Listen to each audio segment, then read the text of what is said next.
It seemed like the sky was the limit when SMU opened the 1990 season with a resounding 44-7 triumph over Vanderbilt, the Ponies' first victory against a Division I team since 1986. Quarterback Mike Romo threw 19 touchdown passes this year, the second highest season total in SMU history. 6 of them came against the Commodores, and that's a school record, including 3 to co-captain Michael Bowen, who led the Mustangs in receiving this season with 60 catches. Throughout the year, the feisty Bowen showed a heart as big as his body. He had a knack for being in the right place at the right time as he led the Ponies with 7 touchdown receptions.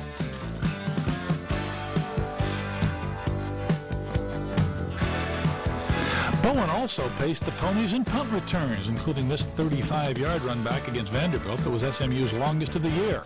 Bowen was one of only 3 seniors on the team, with starting offensive tackle Trey Giller and special teamer Greg Ziegler.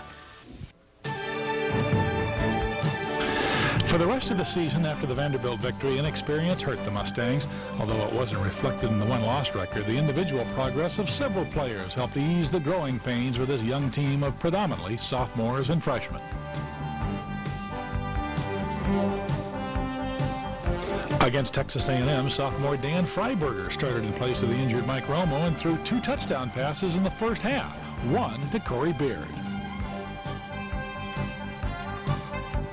On defense, SMU showed improvement in several areas this season. The Mustangs allowed fewer points and had more quarterback sacks and more interceptions than last year.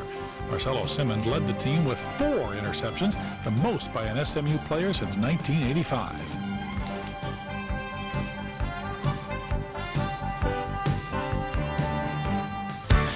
Co-captain Bill Kiley and Kerry Brabham were SMU's tackling leaders. Kiley had 143 stops for the season and led the Mustangs in tackles in 8 games. Linebacker Chris Collins was an all-around standout on defense. He had 3 interceptions and had the most tackles for losses on the team. SMU special teams also showed improvement in all areas and continued their uncanny success with onside kicks. On offense, Mike Romo set 2 NCAA records, 1 Southwest Conference mark, and 3 SMU records.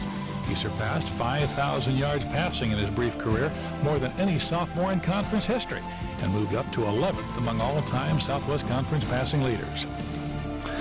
One of Romo's favorite targets was Jason Rolfe, a gutty performer who played all season with a bad ankle. And at Texas Tech, Romo became Rolfe's favorite target.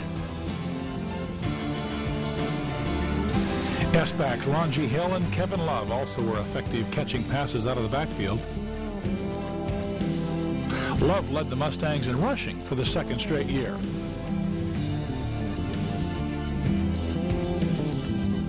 Forrest Gregg may be the only coach in football history to be carried off the field following a victory and following a defeat in his final game as head coach of the Mustangs.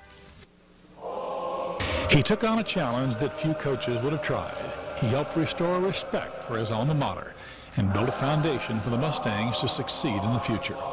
Despite the enormous odds against them in the difficult times, the young men carrying their coach off the field became better football players and, more importantly, better persons because of him.